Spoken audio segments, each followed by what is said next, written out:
Hello guys, my name is Meenakshi and welcome back to my YouTube channel. So guys, आज हम discuss करने जा रहे हैं हमारे डीकम्पोजिशन रिएक्शन का एग्जाम्पल नंबर 5, जो कि रहने वाला है इलेक्ट्रोलाइसिस ऑफ वाटर, जल का विद्युत अपघटन। तो ये किस प्रकार होता है ये हम देखते हैं।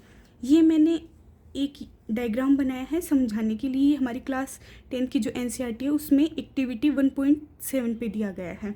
तो अब हम देखते हैं, यहाँ हमने 2 टेस्ट ट्यूब ले ली हैं। ये आपको जो दिखाई दे रही हैं ये हमारी टेस्ट ट्यूब हो गई हैं। जो अंदर ब्लैक कलर का दिखाई दे रहा है वो है ग्रेफाइट रोड, और ये रबर के कॉर्क हमने लगा दिए हैं। यहाँ पे हमने जो ये कनेक्ट किया है ये हमारा एनोड रहेगा और यहाँ पे कैथोड रहेगा। अब आप देख रहे हो हमने 6 वोल्ट बैटरी से इसको कनेक्ट किया है। जैसे ही हम बैटरी को कनेक्ट करते हैं तो वाटर क्या करता है, डिकम्पोज होना स्टार्ट हो जाता है। डिकम्पोज किस तरीके से होगा वो हम आगे देखेंगे। यहाँ पर मैंने लिखा है यहाँ पर few drops of dilute H2SO4 की। वाटर में हमने कुछ जो ड्रॉप हैं वो मिलाई है डाइल्यूट H2SO4 की। तो ये क्यों मिलाई है, ताकि हमारी जो इलेक्ट्रिकल कंडक्टिविटी है, जो कि इलेक्ट्रिकल कंडक्टिविटी है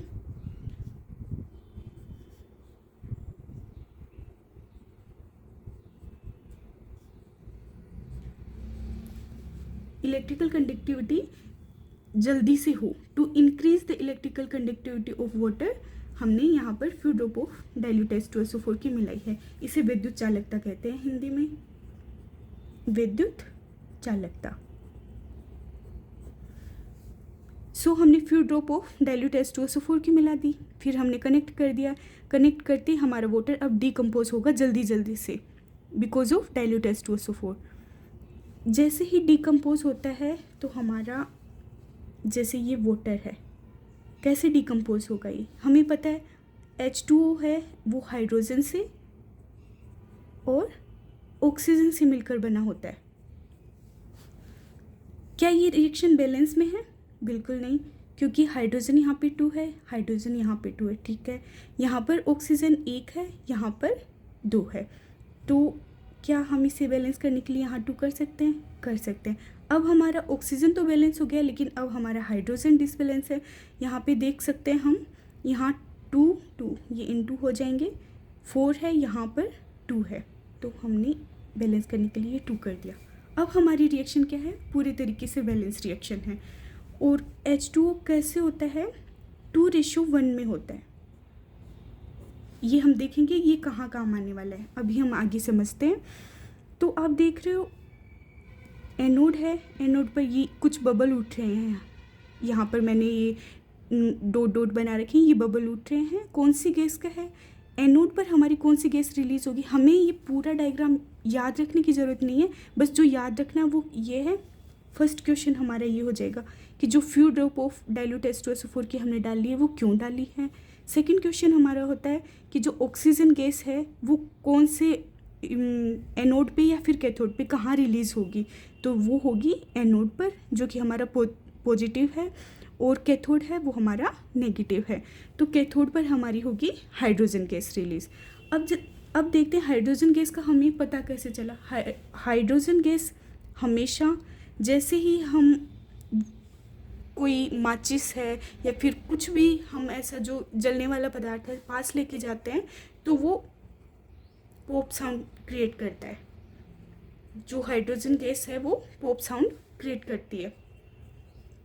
जो हमें चट चट की आवाज़ आती है वो हाइड्रोजन गैस की होती है। तो इससे हमें पता चलता है कि हाइड्रोजन गैस कैथोड पर रिलीज़ हुई है और दूसरे जो हमारा एनोड है उस पर ऑक्सीजन गैस रिलीज़ हुई है। अब देखते हैं, आप एक चीज़ यहाँ ध्यान से देख सकते हो, यहाँ पर हाइड्रोजन गैस हमारा वॉल्यूम देखिए, वॉल्यूम किसका ज़्यादा है। यहाँ पर दिख रहा है ऑक्सीजन का वॉल्यूम ज़्यादा है, यहाँ हाइड्रोजन का कम है। ये क्यों है, अभी हमने ये पढ़ा था। H2O का जो रेशो होता है हाइड्रोजन और ऑक्सीजन का वो किस तरीके से होता है, 2:1 में होता है। कि अगर हम अगर 2 हाइड्रोजन गैस ले रहे हैं तो एक हम मॉलिक्यूल लेंगे किसका, एक ऑक्सीजन का लेंगे और 2 यहाँ पर हाइड्रोजन रहेगा। तो आप देख सकते हो यहाँ पर कि अगर हमने, जैसे ही ऑक्सीजन का वॉल्यूम यहाँ पे बढ़ रहा है, यहाँ पर हाइड्रोजन कम है, क्योंकि एक जो हाइड्रोजन है वो दो हाइड्रोजन एक ऑक्सीजन को बैलेंस कर रहे हैं, तो हमने जब एक एक ही लिया है तो ऑटोमेटिक हमारा हाइड्रोजन क्या हो जाएगा, हाफ हो जाएगा। आई होप ये आपको समझ में आया होगा। नहीं आया तो आप कमेंट कर सकते हैं, मैं आपको बाद में समझा दूँगी। सो गाइस, अब आप देख सकते हो ये हमने रिएक्शन, ओवरऑल जो रिएक्शन बनती है हमारी, ये हमें ध्यान रखनी, ये रिएक्शन हमें ध्यान रखनी है। सेकंड हमारा एनोड और कैथोड का ध्यान में रखना है, और ये जो few drop of dilute H2SO4 की थी ये ध्यान रखनी। बस क्वेश्चन यहीं से बनेगा हमारा, फिर भी मैं आपको समझाने के लिए ये पूरी रिएक्शन के थ्रू समझाती हूँ।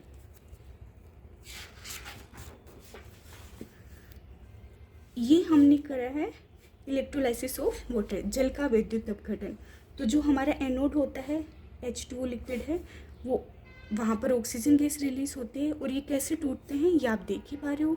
और कैथोड पर किस तरीके से होता है ये देख। ये आपको इक्वेशन याद रखने की बिल्कुल भी ज़रूरत नहीं है, बस आपको ध्यान में जो रखना है वो है एनोड पर हमारा ऑक्सीजन, देन कैथोड पर हमारा हाइड्रोजन, और टोटल जो इक्वेशन बनती है वो आपको याद रखनी है।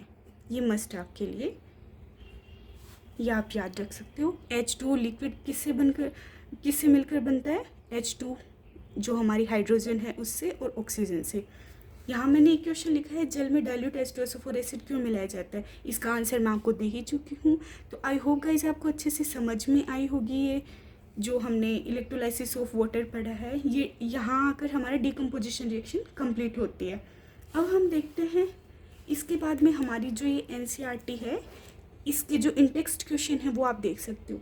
यहाँ पर लिखा है, किसी पदार्थ X की विलयन का उपयोग सफेदी करने के लिए होता है। बिल्कुल हम ये पढ़ चुके हैं। तो उस पदार्थ का नाम और सूत्र लिखिए, यानी फॉर्मूला हमें लिखना है। तो कौन सा ऐसा फॉर्मूला था जो वाइट वॉश में यूज़ होता है, कौन सा ऐसा विलयन था, तो वो हो जाएगा हमारा कैल्शियम ऑक्साइड का। ये हमारा रहेगा कैल्शियम ऑक्साइड का, और फॉर्मूला हमने लिख ही दिया। नाम इसका क्या होगा, बिना भुजा हुआ चूना, या फिर क्विक लाइम भी बोल सकते हैं इसको।